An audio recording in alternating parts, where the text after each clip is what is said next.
नमस्कार. हॅलो सह्याद्रीमध्ये मी पल्लवी मुजुमदार आपल्या सगळ्यांचं मनपूर्वक स्वागत करते.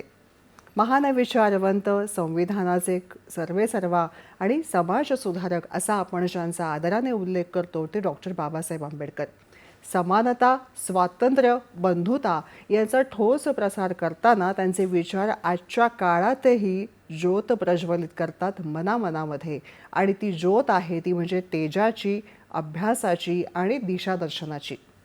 जेव्हा आपण असं म्हणतो तेव्हा आजच्या काळातही डॉक्टर बाबासाहेब आंबेडकर यांनी त्या काळी लिहून ठेवलेले विचार, त्यांची मार्गदर्शक तत्व ही लागू होतात हे मोलाचं आहे. संविधान हे त्याचं अतिशय स्पष्ट असं उदाहरण आहे.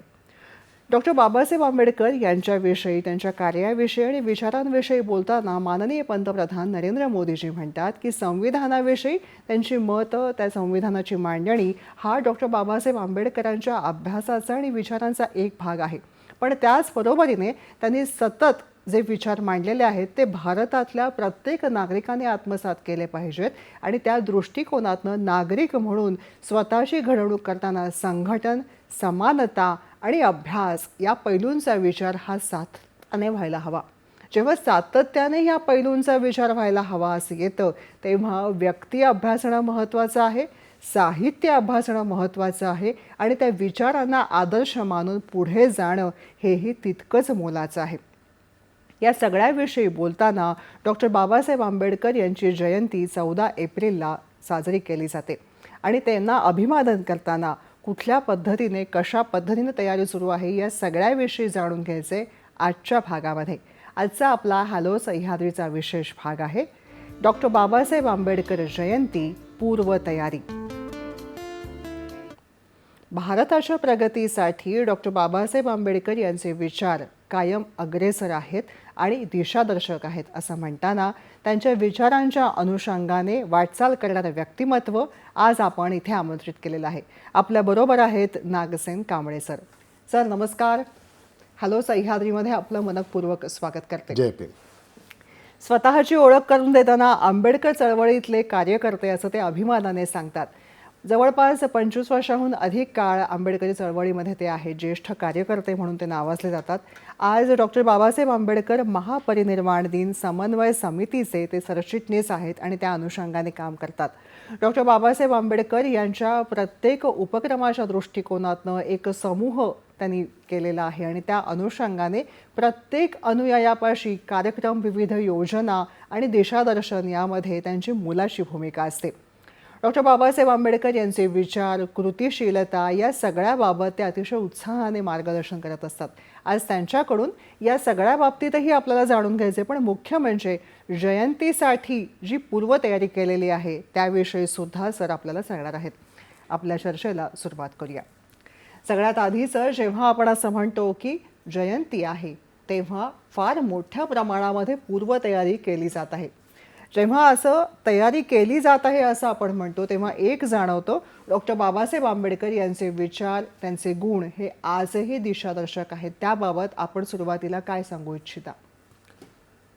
मी प्रथम डॉक्टर बाबासाहेब आंबेडकरांना त्यांच्या जयंतीनिमित्ताने अभिवादन करतो. डॉक्टर बाबासाहेब आंबेडकरांची जयंती 14 एप्रिलला तालुक्यात, जिल्ह्यात, शहरामध्ये, राज्यामध्ये आणि जगभरमध्ये धूमधडाक्यामध्ये साजरी केली जाते.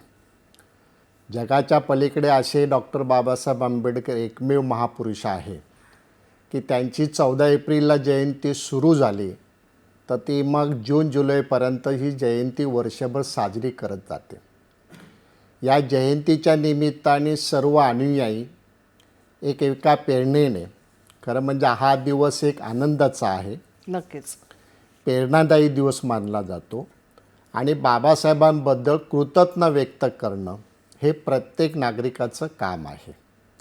बाबासाहेबांची जयंती पहिली जर कुठे साजरी झाली असेल तर ती 14 एप्रिल 1928मध्ये पुण्याला रणपिसे नावाचे त्यांचे कार्यकर्ते होते. त्यांनी ही सुरुवात केली आणि मग ती प्रथा सगळीकडे पसरली आणि धूमधडाक्यामध्ये जयंती साजरी केली जाते. करताना बाबासाहेबांनी सांगितलेले विचार, त्यांनी दिलेला संदेश हा प्रत्येक या जयंती निमित्ताने अन्वयी अंगीकृत करण्याचा प्रयत्न करतो. हे करत असताना नेमकं बाबासाहेबांची जयंती साजरी करण्याच्या पाठीमागचा उद्देश काय आहे, तर त्यांनी सांगितलेले जो मार्ग आहे, त्यांनी सांगितलं गोरगरिबाला जयंतीच्या निमित्ताने त्याला मदत करा. आरोग्यामध्ये एखादा रुग्ण जर आजारी असेल तर त्या जयंती निमित्ताने त्याला मदत करणं, शैक्षणिक प्रगतीमध्ये होणाऱ्या अनुयांची प्रगती देण्यासाठी त्याला मदत करणं आणि इक्वलिटी समानता असताना सर्व जाती धर्मातल्या लोकांनी एकत्र येऊन तो प्रसार करण्याचा प्रयत्न करणं, ही त्याच्या पाठीमागे जयंती साजरी करणं. नक्कीच. म्हणजे समता, स्वातंत्र्य आणि बंधुता याचा त्यांनी वारंवार प्रसार आणि प्रचार केलेला आहे. हो. आणि ती कृतिशीलता ही सतत अनुयायांमध्येच नाही तर सगळ्या नागरिकांमध्ये दिसायला हवं. विद्यार्थ्यांसाठी त्यांनी सतत शिका, संघटित व्हा असं म्हटलेलं आहे. त्याविषयी सर. बाबासाहेब नेहमी म्हणायचे शिक्षणाला त्यांनी फार महत्त्व दिलं होतं. होय. बाबासाहेब म्हणायचे प्रत्येक जाती धर्मातल्या माणसाने, विद्यार्थ्यांनी प्रामुख्याने चिकाटेने अभ्यास करणं, तुमच्या गुणवंतते पात्रतेमध्ये मेरिटमध्ये येणं आणि इक्वलिटी करून आपण सर्वांना सोबत करून तो संदेश देणं, ती चिकाटी आजपर्यंत अनुयायांमध्ये, विद्यार्थ्यांमध्ये प्रामुख्याने आहे. आपण बघितलं असेल वेगवेगळ्या समाजातले विद्यार्थी जे मेरिटमध्ये येतात. बाबासाहेबांचा शैक्षणिक हा संदेश महत्त्वाचा होता की चिकाटीने शिका. नुसतं शिक्षण घेतलं म्हणजे झालं नाही, तर शिक्षणाच्या माध्यमातून प्रचार प्रसार करणं, गोरगरीब विद्यार्थ्याला आपल्याबरोबर येऊन त्या ठिकाणी मदत करणं आणि त्याला प्रवृत्त करणं की तू शिकलं पाहिजे. चिकाटीने शिकलं तरच तुझी प्रगती होईल, तरच तू मेरिटमध्ये टिकू शकेल. हा बाबासाहेबांनी सातत्याने संदेश प्रामुख्याने शिक्षणाचा होता. बाबासाहेबांचे गुरु जे आहेत त्यांचे फोटो तुमच्याकडे आहेत सर, ते तुमच्या माध्यमातून आपण प्रेक्षकांना दाखवूया आणि त्याविषयी सुद्धा अधिक काही सांगू इच्छिता का? डॉक्टर बाबासाहेब आंबेडकरांनी पहिले गुरु हां. तथागत भगवान गौतम बुद्ध, त्यानंतर संत कबीर आणि त्यानंतर महात्मा ज्योतिबा फुले, हे 3 गुरु बाबासाहेबांनी मानले होते. नुसते मानले नव्हते तर बाबासाहेबांनी हे गुरूंचे विचार त्यांनी कशा पद्धतीने मार्गदर्शन केलं, तो प्रयत्न बाबासाहेबांनी कृतीमध्ये नेला. आणि म्हणून आज जगामध्ये बाबासाहेब महापुरुष युगपुरुष जाण्याचं कारण या 3 महापुरुषांना आहे. त्यांनी जे गुरु मानलं त्या गुरुचा सिद्धांत बाबासाहेबांनी सातत्याने जीवनामध्ये अंमलात आणलेला होता. नक्कीच. गुरूंच्या विचारांच्या अनुषंगाने वाटचाल करणं असा जेव्हा मुद्दा येतो तेव्हा प्रगती ही ओघाने येतेच. जेव्हा प्रगती करायची आहे तेव्हा त्यांनी सतत अभ्यासाला महत्त्व दिलेलं आहे सर. त्याविषयी तुम्ही कार्यक्रमाच्या आधी बोलताना एक महत्त्वाचा मुद्दा सांगितला होता, तो म्हणजे DJ किंवा संगीत याकडे न जाता तरुणांनी अभ्यास करायला हवा किंवा प्रत्येक नागरिकाने अभ्यास करायला हवा, याविषयी तुम्ही म्हणत होता. त्याविषयी आपण प्रेक्षकांना सांगूया. डॉक्टर बाबासाहेब आंबेडकरांच्या जयंती निमित्ताने DJ लावणं, नृत्य करणं यापेक्षा 18 आणि 20 तास विद्यार्थ्यांनी अभ्यास करून बाबासाहेबांना अभिवादन करणं, वा. हा संदेश महत्त्वाचा आहे. हे मी म्हणेन सर, पुन्हा पुन्हा प्रत्येक वेळी सांगा तुम्ही सर. त्या दृष्टिकोनातून नव्या पिढीपाशी आणि प्रत्येक घरापाशी हा संदेश पोहोचावा. तरुण पिढीने सर्व धर्मातल्या लोकांनी संदेश घेतला पाहिजे. डॉक्टर बाबासाहेब आंबेडकरांची जयंती साजरी करताना DJ नृत्य वाजवण्यापेक्षा करण्यापेक्षा 18 आणि 20 तास डॉक्टर बाबासाहेब आंबेडकरांच्या जयंती निमित्ताने अभ्यास करायला पाहिजे. आणि आजही आपण खेड्यागावामध्ये जर पाहिलं तर असे विद्यार्थी आहेत की ते 20 तास अभ्यास करून बाबासाहेबांना जयंतीच्या निमित्ताने एक वेगळी प्रेरणा निर्माण केली जाते. नक्कीच. समानता आणि बंधुता हे त्यांच्या कायम अग्रभागी असायचे विचारांमध्ये. त्याबद्दल समानता आणि बंधुत्व ही तथागत भगवान गौतम बुद्धांनी धम्म घेतलेल्या प्रेरणेतून बाबासाहेबांना मिळालेली. बाबासाहेबांनी प्रत्येक नागरिकाला आणि प्रत्येक जाती धर्मातल्या लोकांना, अभ्यासांना, सगळ्यांना त्यांनी संदेश दिला होता की आपली प्रगती झाली, इतरांची प्रगती झाली नाही, आपण त्याची प्रगती करण्यासाठी समानता आणणं, आपल्याबरोबर आणणं आणि त्याचा विकास होणं, ही समानता त्या पाठीमागची प्रेरणा होती. बंधुत्व आपण प्रत्येकाला कुठेही दुखवू नये. तो आपला बांधव आहे, आपण त्याला सोबत घेऊन पुढे गेलं पाहिजे असं दरवेळेला बाबासाहेब बंधुत्वाच्या माध्यमातून सांगायचे. ते या जयंतीच्या निमित्ताने प्रत्येकाने करायला पाहिजे. नक्कीच. त्यांनी काय म्हटले की ज्ञान ही एक खरी शक्ती आहे. त्या दृष्टिकोनातनं वाटचाल करताना त्यांनी स्वतः आधी केले मग सांगितले असं आपल्याला दिसतं सर. त्यांच्या आंबेडकरांच्या जेव्हा पदवी आणि अभ्यास याची जेव्हा यादी करतो तेव्हा कागद पेन लेखणी सगळं कमी पडावं इतका त्यांचा विपुल अभ्यास विपुल त्यांचं लेखन हे सगळं आहे. त्या साहित्य संपदेकडे नवीन पिढीने आणि नागरिकांनी वळावं याविषयी काय सांगाल सर? डॉक्टर बाबासाहेब आंबेडकरांची विद्वत्ता एवढी महान आहे की जगामध्ये डॉक्टर बाबासाहेब आंबेडकरांचा आदर्श घेतला जातो. अमेरिकेच्या कोलंबिया युनिव्हर्सिटीमध्ये बाबासाहेबांचं शैक्षणिक याच्यामध्ये त्यांचा पहिला क्रमांक होता. त्यांनी ज्ञान दिलेलं बाबासाहेबांनी कृतीमध्ये आपल्या पहिल्या अंमलात आणलं. प्रत्येक कृती बाबासाहेबांनी आपल्यापासून सुरुवात केलेली आहे. मग समाजाला आणि देशाला त्यांनी त्या ठिकाणी संदेश दिलेला आहे.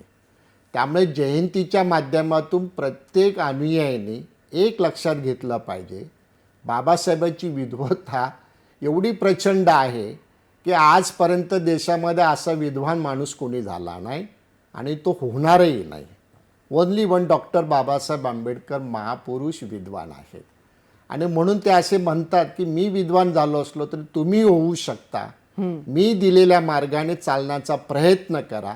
खरंय. मग प्रत्येक समाजातल्या नागरिकांनी अनुयायांनी तो जर चालण्याचा प्रयत्न केला, तुम्ही सुद्धा त्या मार्गाने यशस्वी होऊ शकता. हे बाबासाहेबांनी त्या पाठीमागची भूमिका सांगितली.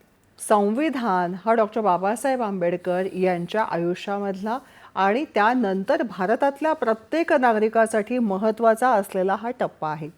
मुळात संविधानाचं वाचन हे फार महत्त्वाचं आहे. ते प्रत्येक नागरिकाने करणं आवश्यक आहे.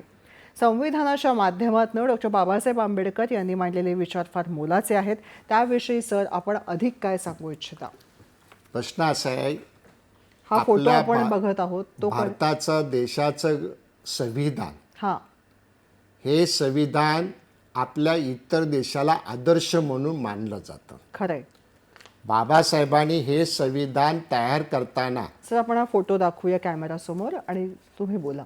बाबासाहेबांचं संविधान तयार करताना बाबासाहेबांनी प्रचंड मेहनत घेतली. सर्व जाती धर्मातल्या प्रथा रीतरिवाज याचा अभ्यास केला. आणि बाबासाहेबांनी 2 वर्ष 11 महिने 18 दिवसामध्ये 26 नोव्हेंबर 1949 मध्ये या देशाला संविधान दिलं. होय. त्याला आज 75 वर्ष पूर्ण होत आहे. आपण एक सर्वांनी लक्षात घेतलं पाहिजे, सर्व जगामध्ये वातावरण किरमिरीत झाले परंतु भारत देश हा संविधानाच्या माध्यमातून एक संघ आहे. नक्कीच. त्याचं कारण डॉक्टर बाबासाहेब आंबेडकरांना जातं. बाबासाहेबांनी मेहनतीने आणि परिश्रमाने या देशाचं संविधान बनवलं म्हणून आपला देश आज एक संघ आहे. हे त्याच्या पाठीमागची पार्श्वभूमी आहे. आणि म्हणून नुसतं संविधान बाबासाहेबांनी दिलं नाही, बाबासाहेबांनी त्याच्या पुढे आपल्या भाषणात सांगितलं की मी दिलेलं संविधान राबवणारे लोक चांगले असेल तर ते टिकू शकेल. आणि म्हणून प्रत्येक नागरिकाचं कर्तव्य आहे की बाबासाहेबांचं संविधान वाचून या जयंतीच्या निमित्ताने आपण अंगीकृत होणं ही खऱ्या अर्थाने बाबासाहेबांना श्रद्धांजली आणि जयंती साजरी करण्याचा उद्देश होऊ शकतो. ते खऱ्या अर्थाने अभिवादन होऊ शकतं. त्यांचा विचार जेव्हा आपण बघतो तेव्हा विज्ञाननिष्ठ दृष्टिकोन हा सतत असावा या दृष्टिकोनातूनही ते प्रयत्नशील सतत होते. सर तुमच्याकडे खूप वेगळे वेगळे फोटोग्राफ्स आहेत डॉक्टर बाबासाहेब आंबेडकरांचं स्मरण करतानाचे. ते फोटोग्राफ्स नेमके काय काय आहेत त्याविषयीचं सांगूया. मी जे आता फोटो दाखवले ते लोकसभेमध्ये बाबासाहेबांचं असलेलं कामकाज, बाबासाहेबांनी संविधान तयार करताना त्यामधले कामकाज, असे दुर्मिळ फोटो हे बाबासाहेबांच्या आपल्यासमोर निदर्शनात आणून देत आहे. हे दुर्मिळ फोटो दाखवण्याचा पाठीमागे उद्देश काय आहे प्रत्येक नागरिकाने आणि अनुयायांनी त्याचा बोध घेतला पाहिजे अगदी आणि त्या बोधातून बाबासाहेबांनी सांगितल्या मार्गाने चालण्याचा प्रयत्न आणि जीवन जगण्याचा प्रयत्न प्रत्येक नागरिकाने करायला पाहिजे. हा त्याच्या पाठीमागची ही पार्श्वभूमी आहे. नक्कीच.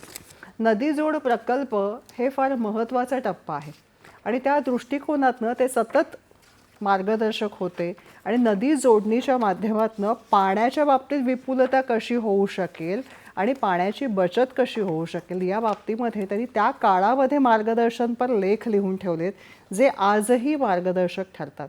त्याविषयी सर तुम्ही काही सांगू इच्छिता? डॉक्टर बाबासाहेब आंबेडकर ब्रिटिश काळामध्ये मंत्री होते, कामगार मंत्री होते. कामगार मंत्री असताना पाटबंदर हा त्यांच्याकडे विभाग होता. देशामधल्या सगळ्या नद्या जोड याच्यामध्ये प्रकल्पामध्ये बाबासाहेब स्वतः गेले. होय. त्यांना सगळ्या क्षेत्रातला अभ्यास होता, विद्वान होते. कृतीमध्ये जाऊन त्यांनी पाण्याचा प्रश्न त्या काळामध्ये 1948 सालामध्ये तो मांडला होता. नद्या जोड हा त्यांचा असलेला संकल्प होता. आज जे आपण पाण्याला किती जपलं पाहिजे, पाणी किती बचत केलं पाहिजे, हे डॉक्टर बाबासाहेब आंबेडकर 1948 मध्ये सांगायचे. अगदी. आणि मग ते स्वतः जाऊन त्यांनी पाहणी करून त्यांनी तो अभ्यास केला होता आणि तो जोड प्रकल्प त्यांनी तो त्या ठिकाणी मांडला होता. म्हणून प्रत्येक नागरिकाने बाबासाहेबांच्या जयंतीच्या निमित्ताने माझ्यापासून सर्वांपासून पाण्याला जपणं, त्याची जोपासना करणं आणि पाणी बचत करून सर्वांचा विकास होणं हे आपण प्रत्येकाने पाहिलं पाहिजे. नक्कीच. जलव्यवस्थापनासाठी एक स्वतंत्र संस्था असावी या दृष्टिकोनातून ते कायम प्रयत्नशील होते. दामोदर आणि महानदी या नद्यांच्या जोडणीच्या प्रकल्पांमध्ये त्यांचं महत्त्वाचं मार्गदर्शन होतं आणि कायमच पाण्याची बचत आणि नियोजन याबाबत त्यांनी प्रदीर्घ असे लेख लिहिलेले आहेत जे वाचनीय आहेत आणि आजही त्यातले दिशादर्शन जे आहे ते अंमलात आणण्याजोगं आहे. जेव्हा असं आपण म्हणतो तेव्हा दूरदृष्टी हा महत्त्वाचा मुद्दा येतो.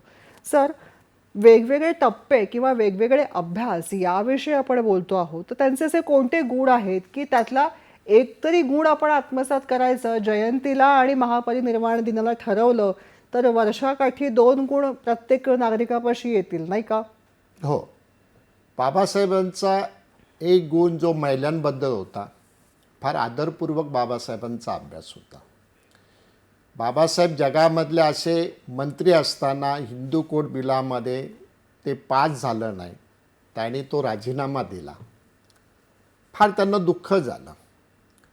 महिलांबद्दल त्यांचं आदरपूर्वक जो अभ्यास होता, महिलांनी कसं वागावं, महिलांनी कसं राहावं, महिलांनी साडी कशी नेसावी, महिलांनी आपल्या कुटुंबाचा उद्धार कसा करावा, अंधश्रद्धेपासून दूर राहावं, आपण श्रद्धेने आपल्या मुलांना चांगलं शिकवलं पाहिजे, ही संकल्पना डॉक्टर बाबासाहेब आंबेडकरांची त्या काळामध्ये होते. आणि त्याचबरोबर त्यांच्या हक्कांबाबत सुद्धा समाजाने जागरूक असावं याबाबतही त्यांनी म्हटलेलं आहे. बाबासाहेबांनी पुरुषाप्रमाणे स्त्रीला सुद्धा अधिकार आहे हे कायद्याच्या माध्यमातून त्या काळामध्ये बाबासाहेबांनी मांडलं.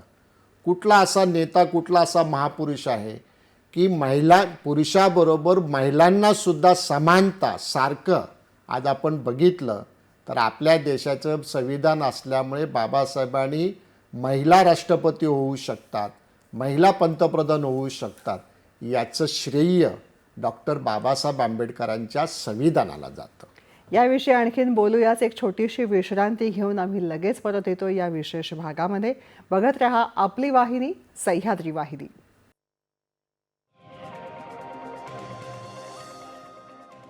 ब्रेकनंतर हॅलो सह्याद्रीमध्ये आपलं पुन्हा एकदा स्वागत. आज आपण बोलत आहोत डॉक्टर बाबासाहेब आंबेडकर जयंती निमित्ताने पूर्वतयारी या अनुषंगाने.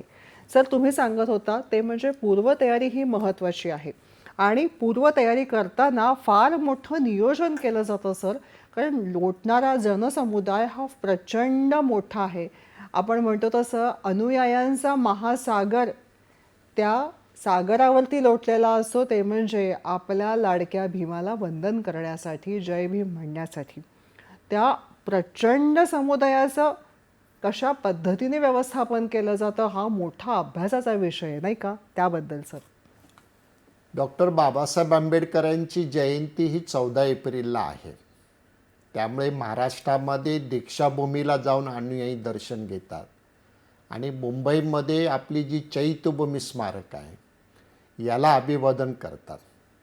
हे अभिवादन करत असताना सकाळपासून ते संध्याकाळपर्यंत 2-3 लाख डॉक्टर बाबासाहेब आंबेडकरांचं दर्शन रांगेमध्ये उभं राहून शिस्तबद्ध चैत्यभूमीला अभिवादन करतात.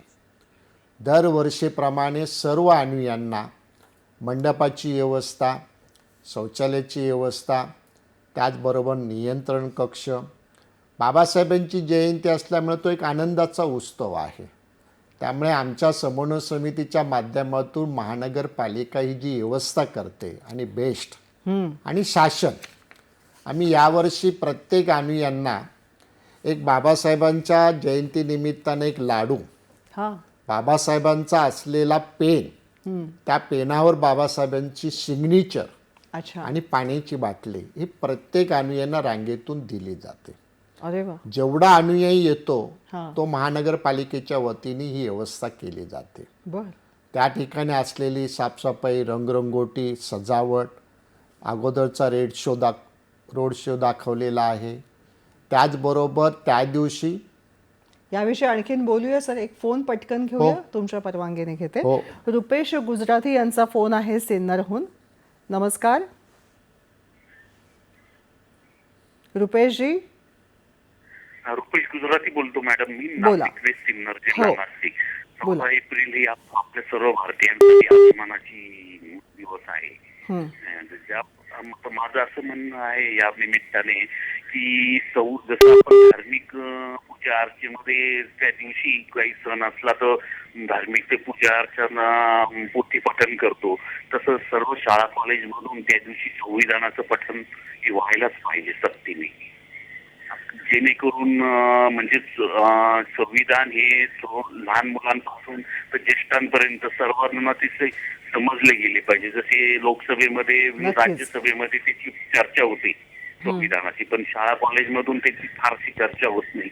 म्हणून मग ते समजणं, पुस्तिकेच्या रूपात त्याचं वाटप पण व्हायला हवं आणि त्याचं पठण बी व्हायला हवं असं मला वाटतं. नक्कीच रुपेशजी. जेव्हा आपण असं म्हणतो डॉक्टर बाबासाहेब आंबेडकर यांचे विचार मांडतो, ते आदर्शवादी आहेत असं आपण म्हणतो, तेव्हा त्यांनी कायम पूजा अर्चा किंवा धार्मिकता याला आवश्यक आहे तितकंच महत्त्व द्या, बाकी अंधश्रद्धेमध्ये अडकू नका आणि कृतिशीलतेला महत्त्व द्या असं सतत म्हटलेलं आहे. तुमच्या माध्यमातून हा संदेश महत्त्वाचा त्या सगळ्यांपाशी पोहोचलेला आहे. सर, तुम्ही अधिक काय सांगू इच्छिता याबद्दल? नाही, त्यांचा प्रश्न अतिशय योग्य आहे. बाबासाहेबांची जयंती साजरी करताना प्रत्येक संविधानाची प्रस्तावना, संविधान त्याचं पूजन करणं, बाबासाहेबांच्या मिरवणूक करण्यापेक्षा त्या संविधानात प्रचार आणि प्रसार करणं, सर्व जाती धर्मातल्या लोकांनी एकत्र येणं आणि ती माध्यमातून संविधानाचा प्रचार करणं अत्यंत गरजेचं आहे. त्याचं वाचन करणं फार महत्त्वाचं आहे. त्यातलं काय नेमकं आहे ते जाणून घेणं तितकंच महत्त्वाचं आहे. कारण आजही तेव्हा लिहिलेलं तर आजही ते दिशादर्शक आहे असं आपण जेव्हा वारंवार म्हणतो, तेव्हा ते नेमकं काय आहे पुस्तक उघडून तरी बघणं आवश्यक आहे, नाही का? हो.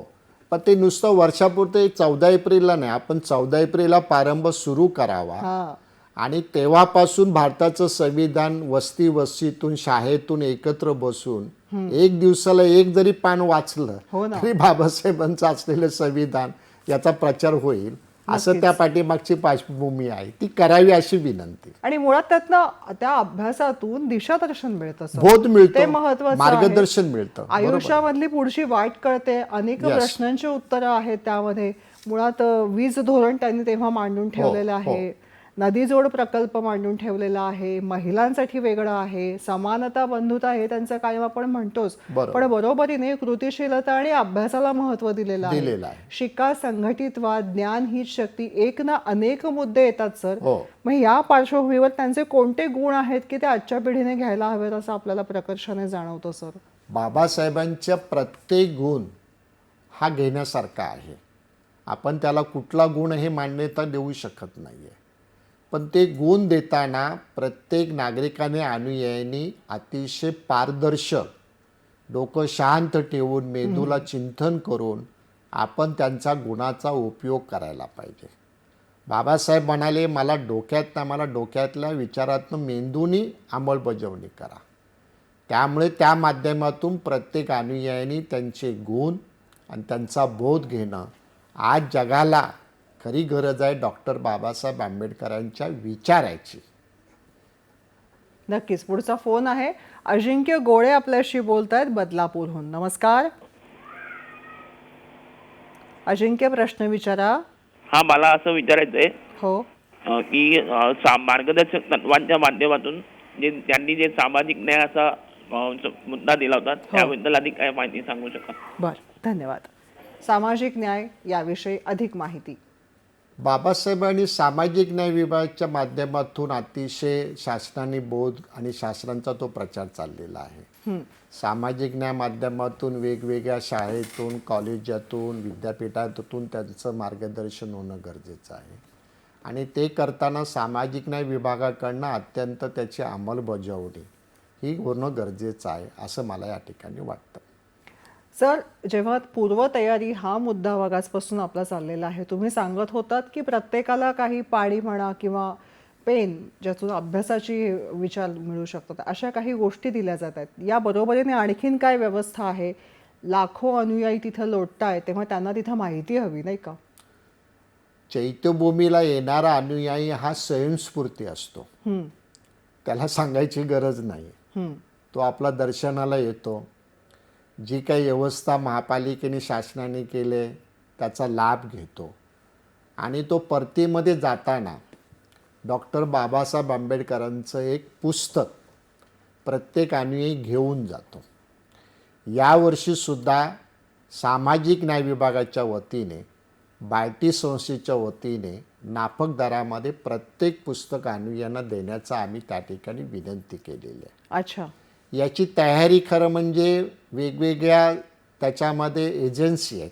जसं महापालिका आहे, बेस्ट आहे, पोलीस आहे, जिल्हा अधिकारी आहे, मध्य रेल्वे आहे, विभागीय आयुक्त आहे, सामाजिक न्याय विभाग आहे, माहिती संचालक आहे. हे प्रत्येकजण आम्ही त्याची बैठक घेतो.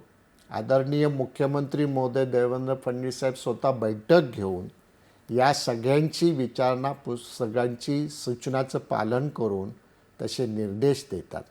यावर्षीसुद्धा राज्यपाल महोदय, मुख्यमंत्री आणि सर्व मान्यवरांच्या वतीने डॉक्टर बाबासाहेब आंबेडकरांच्या चैत्यभूमीला हेलिकॉप्टरवरनं पुष्पसृष्टी करणं आणि त्यांना शासकीय मानवंदना देणं, यथोचित बाबासाहेबांचा सन्मान होणं, ह्या जयंतीच्या माध्यमातून विशेष कार्यक्रम घेतलेला आहे.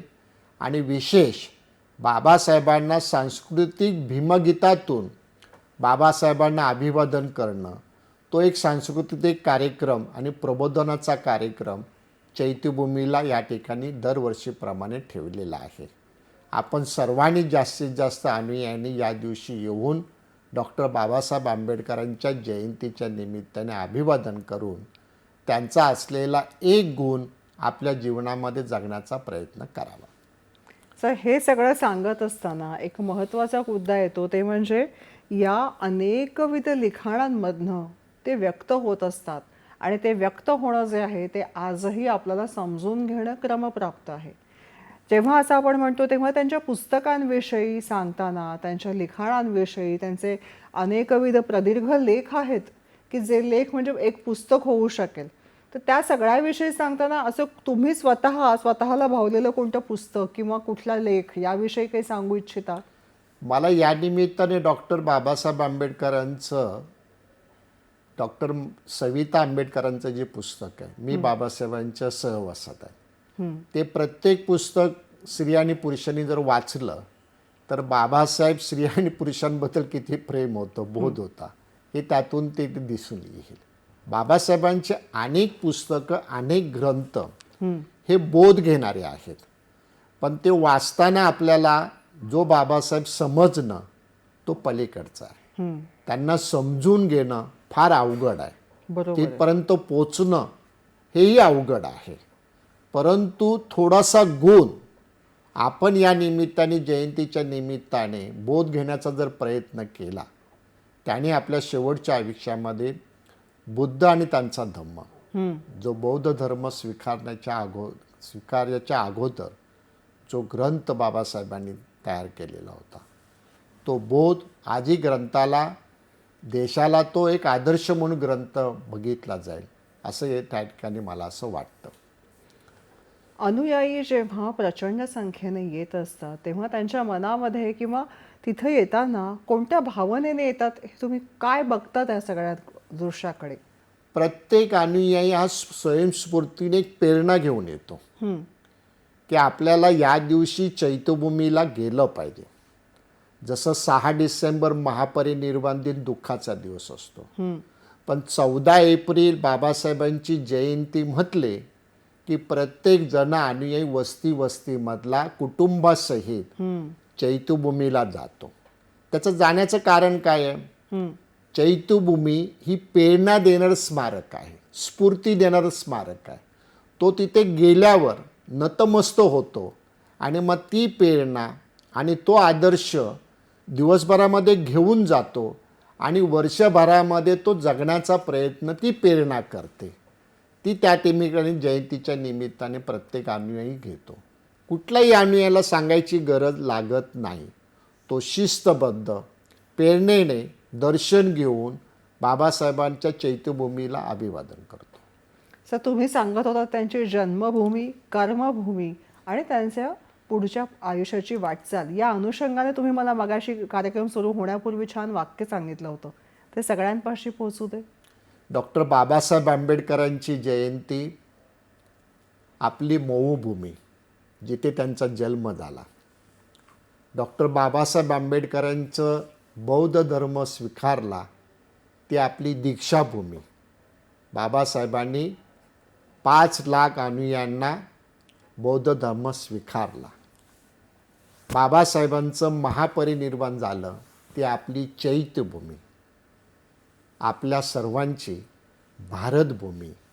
या जयंतीनिमित्ताने सर्व अनुयायांनी आणि नागरिकांनी आपली चैत्यभूमी, आपली दीक्षाभूमी, आपली मऊभूमी, आपली भारतभूमी या प्रेरणेने आपण सर्वांनी स्वीकारूया. पुढचा फोन आहे. दिनकर उबाळे आपल्याशी बोलतायत नाशिकहून. नमस्कार दिनकरजी, प्रश्न विचारा. हो, बोला. नमस्कार दिनकरजी, प्रश्न विचारा. नमस्कार. बाबासाहेबांनी भगवान गौतम बुद्धांना पहिले गुरु मानलं. हो. बाबासाहेबांनी भगवान गौतम बुद्धांना पहिले गुरु मानलेले आहे. हो हो, पण भगवान गौतम बुद्धाचा जो ग्रह त्याग होता, त्या ग्रह त्यागाबद्दल वेगवेगळी प्रकाशनं काहीतरी वेगळ्याच विचारांची सरमिसळ करतायत. भगवान डॉक्टर बाबासाहेब आंबेडकरांचा भगवान बुद्ध. दिनकरजी सलग बोला, सलग बोला आणि टीव्हीचा आवाज कमी करा प्लीज. आणि डॉक्टर बाबासाहेब आंबेडकरांचा भगवान बुद्ध आणि त्यांचं धम्म या पुस्तकामध्ये गौतम बुद्धांचा ग्रह त्याग,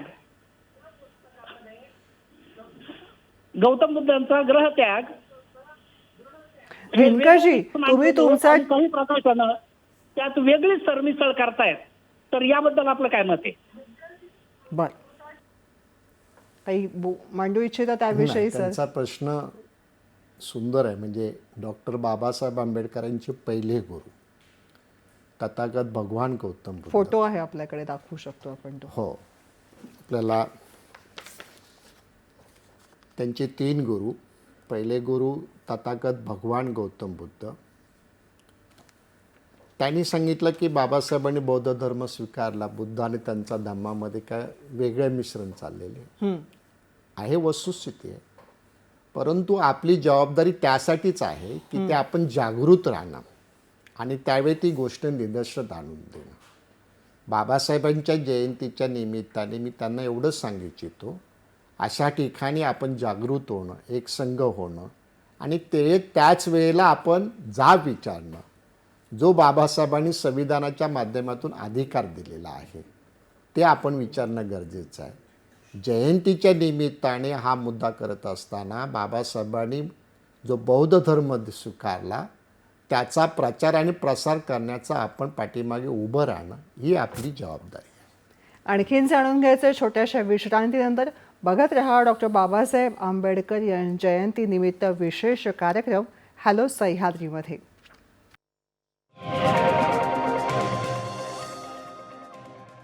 ब्रेकनंतर हॅलो सह्याद्रीमध्ये आपलं पुन्हा एकदा स्वागत. आज आपल्याबरोबर आहेत नागसेन कांबळे सर आणि ते आपल्याला सांगत आहेत डॉक्टर बाबासाहेब आंबेडकर जयंतीच्या निमित्तानं जी पूर्वतयारी मोठ्या प्रमाणात केली जाते आहे त्या अनुषंगाने जेव्हा चैत्यभूमी असा उच्चार केला जातो तेव्हा सर एक वेगळी उत्साहाची लहर आणि अभ्यासपूर्ण व्यक्तिमत्वाची प्रेरणा ही तिथं दडलेली आहे आणि त्यामागे एक मोठा इतिहास आहे आणि जो वर्तमानामध्ये सुद्धा दिशादर्शक आहे असं अभिमानाने आपल्या सगळ्यांना सांगावं असं वाटतं. एक असं व्यक्तिमत्व की ज्यांचं दिशादर्शन हे आजच्या काळातही लागू आहे आणि भविष्यामध्ये देश परदेशाच्या वेसा ओलांडून सगळीकडे लागू पडतं असं हे व्यक्तिमत्व. त्यांच्याविषयी बोलताना त्यांच्याविषयी सांगताना पुस्तकं कमी पडतात, लेख कमी पडतात, पण अभ्यास जो आहे तो प्रदीर्घ आहे, प्रचंड आहे.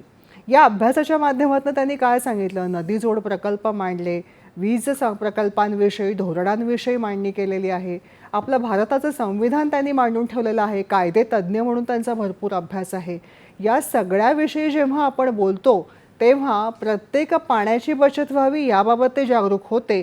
त्याचबरोबर प्रत्येकाचा विचार, संस्कार आणि कृतिशीलता यासाठी तरुणांनी सुद्धा काय करायला हवं याबाबत सुद्धा ते सतत जागरूक होते हे आपल्याला दिसतं. सर, तुम्ही काय सांगू इच्छिता अनुयायांना की कुठले गुण आणि कशा पद्धतीने त्यांनी आपली कृतिशीलता आपल्या पुढच्या पिढ्यांमध्ये ती रुजवावी याबद्दल? बाबासाहेबांचे सगळे गुण हे आपल्याला आदर्श आहेत.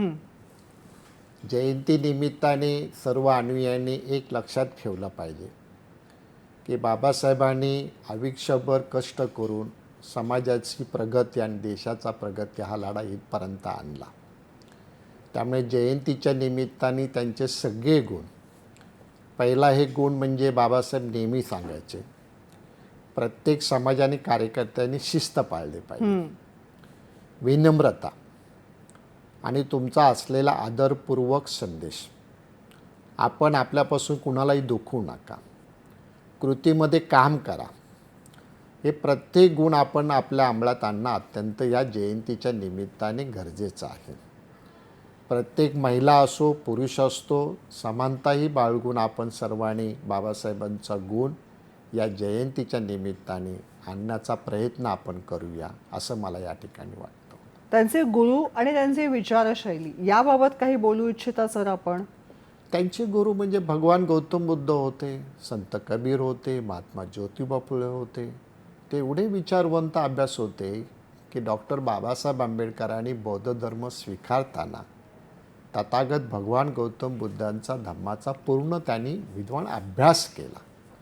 काळजीपूर्वक अभ्यास करून बाबासाहेबांनी समाजाला धर्म स्वीकारताना त्यांनी अपील केलं की मी बौद्ध धर्म स्वीकारतो आहे, तुम्हाला जबरदस्ती नाही, लादत नाही आहे. तुम्ही जर स्वीकारत असाल तर 14 ऑक्टोबर 1956 रोजी नागपूर भूमीमध्ये सहभागी व्हा. या एवढ्या महापुरुषाच्या एका शब्दाखातर 5 लाख अनुयायांनी शांततेचं, मानवतेचा, बंधुतेचा आणि समानता शिकवणारा बौद्ध धर्मगुरू धम्म हा त्यांनी स्वीकारून आज प्रत्येक समाजातल्या देशातल्या नागरिकांना बौद्ध धर्माच्या शिवाय पर्याय नाही आहे. युद्ध नको, बुद्ध हवा, हे डॉक्टर बाबासाहेब आंबेडकरांनी त्या काळामध्ये सांगितलं. याच नोटवरती पटकन एक फोन घेते तुमच्या परवानगीने. दुर्योधन ढेले आपल्याशी बोलत आहेत अकोल्याहून. नमस्कार. नमस्कार मॅडम. बोला, सलग प्रश्न विचारा प्लीज. मॅडम नमस्कार, मी दुर्योधन भेले अकोला जिल्ह्यातून बोलत आहे. हो मॅडम, माझा प्रश्न असा आहे की डॉक्टर बाबासाहेब आंबेडकर यांच्या दृष्टिकोनातून आजच्या काळामध्ये राष्ट्रवादाची संकल्पना काय सांगता येईल? बर, धन्यवाद. राष्ट्रवादाची त्यांची संकल्पना. बाबासाहेबांनी संविधानानंतर राष्ट्रवादाची संकल्पना त्या काळामध्ये मांडली होती, ते आज नाही आहे. बाबासाहेबांनी प्रत्येकांना राष्ट्रवाद, व्यक्ती, समाज याच्यापेक्षा देश मोठा, त्यांनी देशाला महत्त्व दिलं. मी या देशाचा प्रथम नागरिक आणि शेवटपर्यंत सुद्धा नागरिक राहील, ही एकत्मता बाबासाहेबांनी त्या काळामध्ये मांडलेली आहे. आपण काय करायला पाहिजे, तर आपण त्यांचे गुण, त्यांनी सांगितला संदेश तो आपण अंमलात आणला पाहिजे. आपण सर्वांनी प्रयत्न करायला पाहिजे आणि तो प्रयत्न करत असताना बाबासाहेबांचा आपल्यासमोर आदर्श ठेवणं हे तुमचं आणि माझं कर्तव्य आहे, ह्या भावनेने बघायला पाहिजे. नक्कीच. त्यांनी कायमच राष्ट्र विकासाला जेव्हा प्राधान्य दिलं तेव्हा राष्ट्रीय संपत्तीचा विकास आणि त्याचं संवर्धन आणि त्याचबरोबर त्याची जपणूक आणि नियोजन यालाही कायम प्राधान्य दिलेलं आहे, नाही का? जेव्हा सिंचन व्यवस्थापन आहे, पाणी नदीजोड प्रकल्प आहेत, पाणी आहे, वीज आहे, अनेकविध गोष्टी आहेत ज्यांचा विचार त्यांनी कायम केला. त्याचबरोबर प्रत्येक गोष्टीला कायद्याची चौकट त्यांनी आखलेली आहे सर. कायदे तज्ज्ञ म्हणून त्यांचा अभ्यास प्रचंड आहेच आहे, पण त्या कायदे तज्ज्ञ म्हणून असलेल्या अभ्यासाच्या माध्यमातून त्यांनी प्रत्येक समाजातल्या घटकाला दिशादर्शन केलेलं आहे. प्रत्येक घटकासाठी त्यांनी कायदा काय म्हणतो हे सांगितलेलं आहे. त्याबद्दल थोडंसं सांगा सर. बाबासाहेब नेहमी सांगायचे कायदा सगळ्यांना समान आहे. तो गरीब श्रीमंत त्याला वेगवेगळा नाही. बाबासाहेबांनी मतदानाचा अधिकार दिला, नक्कीच. तो प्रत्येकांना एक मतदानाचा अधिकार दिला. गरीब आणि श्रीमंत म्हणून नाही बघितले. बाबासाहेबांनी सांगितलं माझ्यापासून कायद्याचं नियम पालन करा आणि कायद्याचं पालन करा. जेव्हा आपण कायदा समजून घेणं आणि कायद्याचं पालन करणं हे जेव्हा आपण समजून घेऊ तेव्हा डॉक्टर बाबासाहेब आंबेडकर आपल्याला समजले जातील. आणि म्हणून प्रत्येकाने वेगवेगळ्या क्षेत्रातल्या संघटनेने व्यक्तीने कायद्याचं पालन करताना त्याची नियमावली पालन करा, हे आपल्याला त्या पाठीमागे बंधन आहे. तरुणांसाठी त्यांनी कायम प्रोत्साहनपर अशा पद्धतीने भाषणं केलेली आहेत. त्यांची भाषणं आज समाज माध्यमातून उपलब्ध आहेत. त्यामध्ये सतत त्यांनी प्रेरणादायी विचार मांडलेले आहेत आणि एक वेगळा जोश त्यांच्या भाषणांमध्ये सतत आपल्याला दिसतो. त्याबाबत काय सांगू इच्छिता? डॉक्टर बाबासाहेब आंबेडकर सिद्धार्थ कॉलेजच्या स्नेह संमेलनामध्ये विद्यार्थ्यांना असे सांगतात की माझा आदर्श समोर डोळ्यासमोर ठेवा. विद्यार्थी घडत असताना तो समाज आणि देश घडवण्याची बांधिलकी पत्त्याने पाळली पाहिजे. बाबासाहेबांनी या जगामध्ये गरीब विद्यार्थ्यांना 1945 मध्ये पीपल एज्युकेशन सोसायटीची स्थापना करून तेथून चांगला विद्यार्थी घडवावा आणि त्यातून तो देश आणि समाजाला घडवण्यासाठी प्रयत्न करा, हे बाबासाहेबांचं मार्गदर्शन होतं. त्यामुळे ते नेहमी विद्यार्थ्याला सांगायचं, प्रथम तुम्ही शिकलं पाहिजे, चिकाट्याने शिक्षण घेतलं पाहिजे आणि शिक्षण घेऊन नुसतं थांबता कामा नये, तर पुढे देश आणि समाजाला घडवण्याचा प्रयत्न करायला पाहिजे. जेव्हा घडणं आणि घडवणं हा मुद्दा येतो तेव्हा सर पुन्हा मुद्दा हाच येतो, स्वतःपासून सुरुवात करा.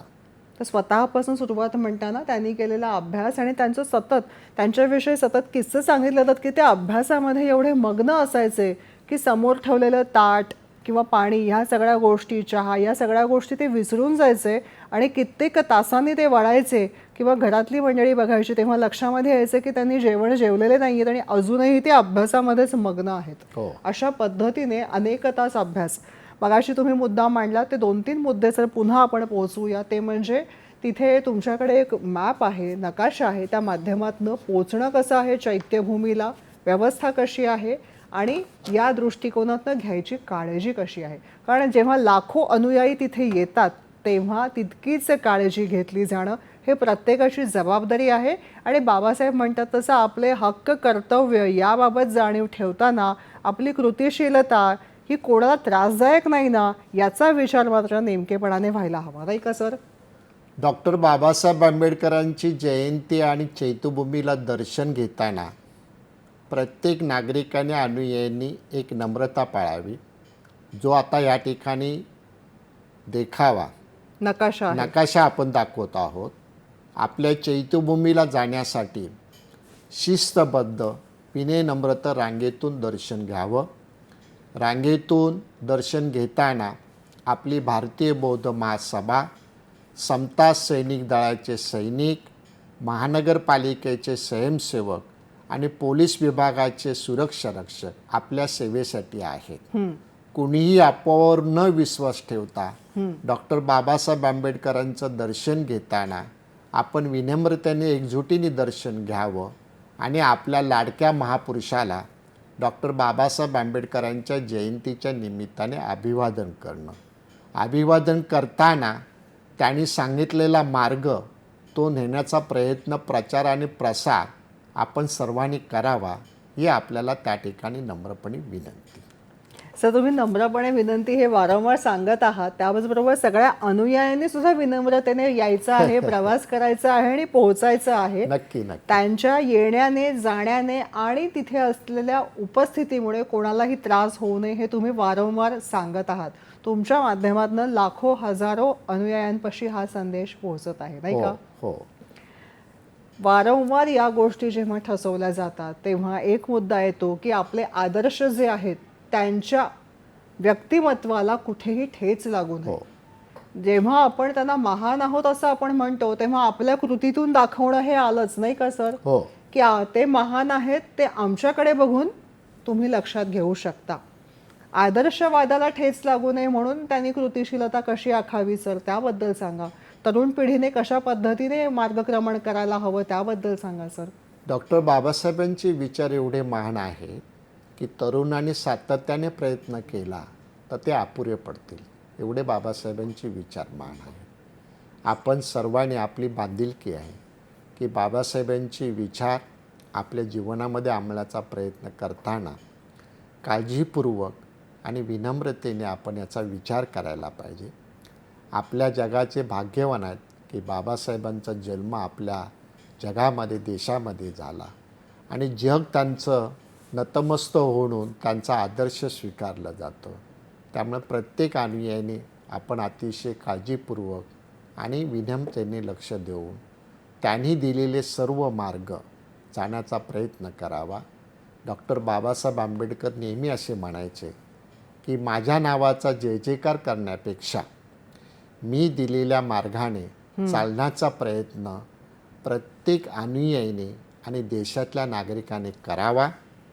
हे आपल्याला त्या पाठीमागचा बोध बाबासाहेबांचा आहे आणि ते आपण स्वीकारलं पाहिजे. बाबासाहेबांचं ऐतिहासिक आपली चैत्यभूमी आहे, दीक्षाभूमी आहे. बाबासाहेबांचं राष्ट्रीय स्मारक जे आता भारत सरकारच्या वतीने आणि महाराष्ट्र शासनाच्या वतीने इंदुमिळ आंतरराष्ट्रीय स्मारक होत आहे. ते काही दिवसामध्ये त्याचं काम पूर्ण झाल्यावर त्याचं एक दर्शन जागतिक कीर्तीवर त्याची नोंद केली जाईल.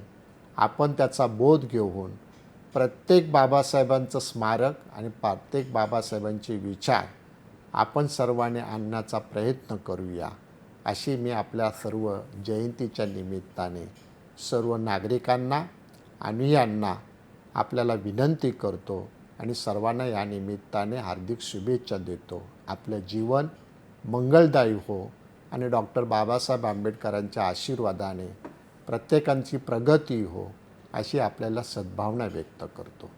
धन्यवाद. नक्कीच.